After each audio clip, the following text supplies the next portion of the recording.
अस्सलाम वालेकुम, मैं सूफिया मलिक और आप देख रहे हैं पीकेएन न्यूज़। सबसे पहले उस्मान डार का पीटीआई छोड़ने का ऐलान। लॉन्ग मार्च का मकसद जनरल आसम मनीर की तैनाती को रोकना था।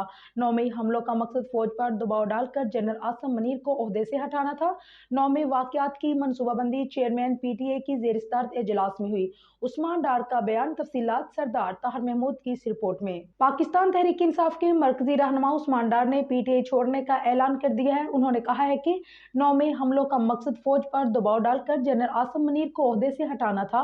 मनसूबाबंदी चेयरमैन पीटीआई की ज़ेर-सदारत इजलास में हुई। मीडिया के मुताबिक उस्मान डार ने अपने बयान में कहा है कि 9 मई वाक़ये की मनसूबाबंदी चेयरमैन पीटीआई की ज़ेर-सदारत ज़मान पार्क में हुई। 9 मई एक शर्मनाक सानहा है जिसकी जितनी मजम्मत की जाए कम है। 9 मई वाक़यात एक ऐसा स्याह-दब्बा है जिसको धुलने में वक्त लगेगा। जिस तरह इदारों पर हमले हुए उसके बाद पीटीआई की बुनियादें हिल गईं। 9 मई सिर्फ तारीख है, हमले करने की साजिश पहले तैयार हो चुकी थी। अक्टूबर 2022 में लॉन्ग मार्च का मकसद जनरल आसम मनीर की तैनाती को रोकना था। चेयरमैन पीटीआई रियासत मुखालिफ बयानी को सपोर्ट करते हैं। इमरान खान की गिरफ्तारी पर रियासती इदारों पर हमला करना है।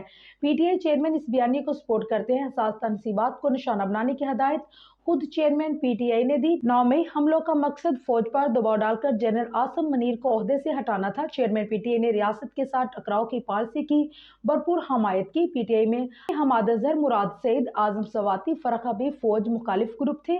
फौज मुखालिफ ग्रुप पे चेयरमैन पीटीआई के सबसे ज्यादा करीब था। रियासत मुखालिफ बयानिया चेयरमैन पीटीआई की हदायत पर बना। पीटीआई की मौजूदा सूरत हाल के जिम्मेदार खुद चेयरमैन पीटीआई हैं। चेयरमैन पीटीआई ने गिरफ्तारी से बचने के लिए ह्यूमन शील्ड इस्तेमाल किया। चेयरमैन पीटीआई ने गिरफ्तारी से बचने के लिए वर्कर्स की जहन साजी की।